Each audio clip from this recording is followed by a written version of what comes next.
بسم اللہ الرحمن الرحیم الحمدللہ وکفی وسلام علی عباده الذین اصطفی اما بعد۔ دوستو، بزرگو،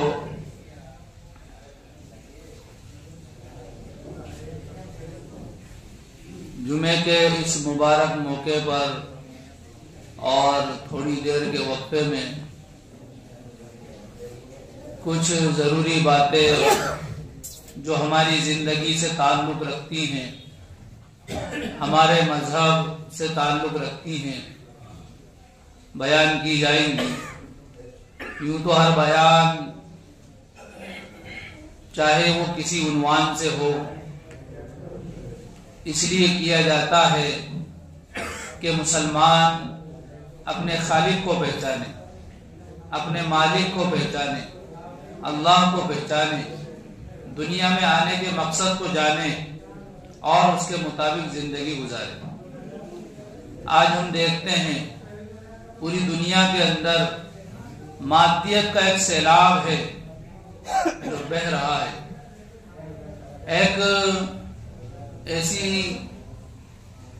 بے روی کی زندگی ہے جسے لوگ گزار رہے ہیں کہ کبھی ہمارے بڑوں نے سوچا بھی نہیں تھا۔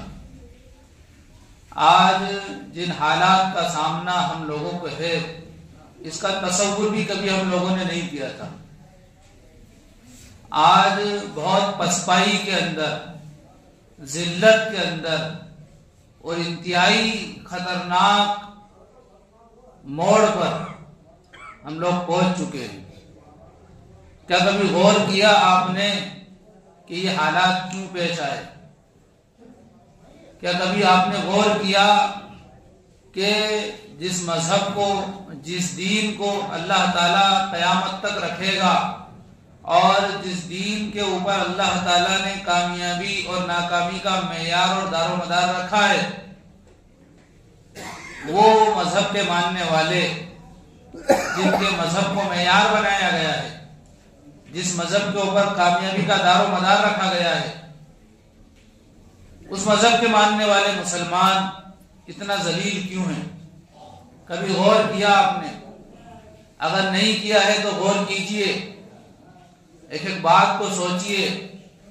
آج دنیا میں جتنا مادیت کو اور کفر کو بولا جا رہا ہے اتنا خالق کو اور مالک کو اور اللہ کو، ایشور کو نہیں بولا جاتا۔ آج لوگوں نے اپنے عمل سے اور اپنی عملی زندگی سے اس بات کا ثبوت دے دیا ہے کہ وہ مذہب کو اور دین کو، یا صاف لفظوں میں کہہ لیجیے اللہ کو، صرف ایک رسمی طور پر مانتے ہیں، اور یہ ایک ایسا مہلک نظریہ ہے یا ایک ایسا مہلک اور ہلاک کرنے والا عمل ہے کہ جس میں بچنے کی گنجائش نہیں ہے۔ اس لیے کہ دنیا میں دوڑ لگ رہی ہے مادیت کی طرف، بولا جا رہا ہے مادیت کو، بولا جا رہا ہے کفر کو، اور ایسے میں وہ مسلمان جس کو خلیفہ کی حیثیت دی گئی تھی، جس کو اللہ کے نائب ہونے کا مقام حاصل تھا، آج وہ دنیا کی الجھنوں میں ایسا الجھا ہے کہ وہ اس اللہ کو، اس خالق کو، مالک کو تو کیا یاد رکھتا، خود اپنے آپ کو بھول گیا۔ اپنی شناخت کو اس نے ختم کر دی، اپنی پہچان کو اس نے مٹا کر رکھ دیا۔ اور یہ تو ضابطہ ہے کہ جب انسان خود اپنی حقیقت کو نہ جانے، اپنی صلاحیت کو نہ پہچانے، تو وہ معاشرے میں اور دنیا میں کوئی بڑا کام نہیں کر سکتا۔ یہ بالکل طے شدہ بات ہے اور یہ بالکل یقینی فیصلہ کن بات ہے کہ وہ کچھ نہیں کر سکتا۔ آج دنیا میں موٹیویشنل اسپیکرز ایک نہیں انیک ہیں، بہت زیادہ تعداد میں ہیں، اور سب وہ انسان کے ٹیلنٹ کو اور انسان کی اندرونی صلاحیتوں کو باہر لانا چاہتے ہیں اور لوگوں کو مادیت کے نقشے بتا کر یہ باور کرانا چاہتے ہیں اور اندر سے اس طرح سے ان کو تیار کرتے ہیں کہ اگر تم دنیا میں چاہو تو چاند کے اوپر گھر بنا سکتے ہو، اور اس کے لیے وہ ایسے رول ماڈل شخصیات کو سامنے لاتے ہیں کہ جن کے بارے میں سن کر، جن کو دیکھ کر انسان متاثر ہو جاتا ہے، بھاوک ہو جاتا ہے اور وہ خود اس لائن میں قدم رکھ دیتا ہے. وہ انجام کو نہیں سوچتا اور وہ اس سلسلے میں کسی سے مشورہ بھی نہیں کرتا، اس لیے کہ وہ وہاں پر اتنا تیار ہو چکا ہوتا ہے کہ اس کو نہ آگے کے انجام کی فکر ہوتی ہے نہ پیچھے کے بیگ کا اس کو خیال ہوتا ہے. بس ایک دھن سوار ہو جاتی ہے اور وہ دھن اس کو بعض دفعہ ایسے گہرے غار میں لے جا کر پھینکتی ہے کہ وہاں سے نکلنے کی کوئی راہ نہیں ہوتی ہے اور نہ ہی کوئی نکالنے والا وہاں پر ہوتا ہے. وہاں تو اور زیادہ اس کو نیچے دھکیلنے والے لوگ موجود ہوتے ہیں. اس نظریے کو آج ہماری نئی نسل بہت تیزی سے لے رہی ہے. غور کریے، ہر ایک انسان اپنے اوپر غور کرے، بچہ، بوڑھا، جوان، مرد، عورت، ہر ایک اپنے اوپر غور کرے کہ آج جس بہاؤ کے اندر ہم اور ہماری نسل اور ہماری قوم بہہ رہی ہے، وہ بہاؤ کس چیز کا ہے، وہ دھارا کس چیز کا ہے. وہ دھارا ہے مادیت کا، دنیا کا، دنیاوی خیالات کا، دنیاوی تصورات کا. آج ہر انسان دنیا میں نام کمانا چاہتا ہے، شہرت حاصل کرنا چاہتا ہے، دنیا میں جو ہے اپنا وجود ثابت کرنا چاہتا ہے اور اپنی جو ہے چھاپ جمانا چاہتا ہے، اپنی دھاک بٹھانا چاہتا ہے. اور وہ چاہتا ہے کہ میں یہ جو مادیت کی دوڑ لگ رہی ہے اس میں بھی اگر شامل ہو جاؤں گا تو میرا بھی یہ سکہ جو ہے دنیا مانے گی، میرا بھی لوہا لوگ مانیں گے. جبکہ یہ دین اور شریعت سے ہٹی ہوئی سوچ، یہ فکر اسلامی فکر نہیں ہے، یہ ذہن اسلامی ذہن نہیں ہے، یہ خیالات اسلامی خیالات نہیں ہیں. یہ مادیت کے طوفان کی طرف لے جانے والے خیالات ہیں جو انسان کو دنیاوی محبتوں کے گرداب میں ڈبانے والے جو ہے خیالات اور تصورات ہیں. آج انسان سمجھ نہیں پا رہا ہے. ہو سکتا ہے کہ یہ جو میری باتیں ہیں آپ لوگوں کی سطح سے اونچی ہوں، لیکن حقیقت یہی ہے جو میں بتا رہا ہوں. آج جس بہاؤ میں ہم لوگ بہ رہے ہیں اس کے نتیجے کا ہمیں اندازہ نہیں ہے. فکر کرنا تو دور کی بات، اندازہ بھی نہیں ہے ہمیں اس کا. اگر فکر کریں گے تو اندازے کو سمجھ لیں گے. اس لیے کہ ہمارا جو عقیدہ ہے، ہمارا جو یقین ہے وہ اللہ پر ہے. ہم اللہ کو رب مانتے ہیں. آخری نبی جناب محمد رسول اللہ صلی اللہ علیہ وسلم کو آخری نبی مانتے ہیں. ہم دیوانے ہیں محمد رسول اللہ صلی اللہ علیہ وسلم کے. ہم جو ہے صحابہ اکرام کے نقش قدم پر چلنے والے لوگ ہیں. ہمارا یہ مشن اور ہماری یہ سوچ کہ جو مادیت کی دوڑ لگ رہی ہے اس میں ہم بھی اگر شامل ہو جائیں گے تو کنارے پر لگ جائیں گے. یہ سوچ ان لوگوں کی سوچ سے اور ان کی زندگی سے اور اس دین سے جس کو ہمارے نبی لے کر آئے تھے بالکل الگ جا رہی ہے. یہ ہمیں کامیابی کی طرف نہیں لے جا سکتی. اور دیکھو، کامیابی کا جو معیار اور عزت کا جو معیار اور انسان کے اعلیٰ ہونے کا جو معیار دنیا داروں نے مرتب کیا ہے وہ یہ ہے کہ انسان بنداس رہنے والا ہو اور ٹھاٹ واٹ کی زندگی گزارے اور عیش و عشرت میں رہے، وہ کبھی ٹینشن میں نہ آئے. اس کو کامیابی اور اعلیٰ کوالٹی سمجھی جاتی ہے انسانیت کی. یہ انسانیت نہیں ہے. انسانیت کی اعلیٰ کوالٹی کا ہونا ہے تو بہت دور کی بات ہے. یہ انسانیت بھی نہیں ہے. جیسے کہ میں نے ابھی گزشتہ ہفتے یا اس سے پہلے ایک واقعہ سنایا تھا کہ باپ کا انتقال ہوا. چچا نے فون لگایا اس لیے کہ بیٹا امریکہ میں تھا کہ بیٹا تیرے ابا کا انتقال ہو گیا ہے اور تو جلدی سے وہاں پر ٹکٹ بنوا اور فلائٹ سے یہاں آ جا. بیٹے نے کہا کہ چچا جان جتنا بھی پیسہ لگے گا میں بھیجتا ہوں، آپ جو ہے ان کی تجہیز و تکفین کر دیجئے اور دفن کر دیجئے، جو بھی خرچہ آئے گا سب میں دے دوں گا. چچا کو غصہ آیا اس لیے کہ خاندانی لوگ تھے، شریف اور شرافت دار لوگ تھے، کہا کہ میرے بھائی کو تیرے پیسے کی ضرورت نہیں، تیرے کندھے کی ضرورت تھی، اگر تو کندھا نہیں دے سکتا تو تیرے مال کو، تیرے پیسے کو تو ہی رکھ لے، یہ تجھے ہی مبارک ہو۔ آج یہ مادیت نے کہاں تک پہنچا دیا کہ آج ایک اولاد کے دل میں باپ کی قدر عظمت نہیں ہے، اور ایسے باپ بھی آپ کو کہیں مل جائیں گے کہ جن کے دلوں میں اولاد کی کوئی قدر قیمت نہیں ہے۔ ہم لوگ اس کو شاید کہ نہیں سمجھ پائے، لیکن ہمارا معاشرہ اور ہماری نئی نسل جس طرف جا رہی ہے اس کا انجام یہی ہے، اس کا انجام یہی ہے جو میں بتا رہا ہوں کہ آنے والے وقت میں اگر اس دور میں ہم چلتے رہے، ہماری نسل چلتی رہی، تو آنے والے دور میں نہ باپ کو بیٹے کی قدر کا اور اس کی عظمت کا احساس ہوگا، نہ بیٹے کو باپ کی قدر عظمت کا احساس ہوگا۔ اور یقین نہیں آتا تو دنیا میں نکلیے، آپ نکل کر دیکھیے، آپ اس کو سمجھ لیں گے اور اچھی طرح سمجھ لیں گے۔ یورپین ممالک کی کارگزاریاں ہیں جو آتی ہیں، اور ایک نہیں بے شمار کارگزاریاں اس طرح کی ہیں کہ اس لیے کہ وہاں نہ ماں باپ کا کوئی رشتہ ہے، نہ بہن بھائی کا کوئی رشتہ ہے، نہ وہ کوئی چچا تایا اور کسی کا کوئی رشتہ نہیں، وہ ایک ہی رشتہ ہے بس، گرل فرینڈ اور بوائے فرینڈ بس۔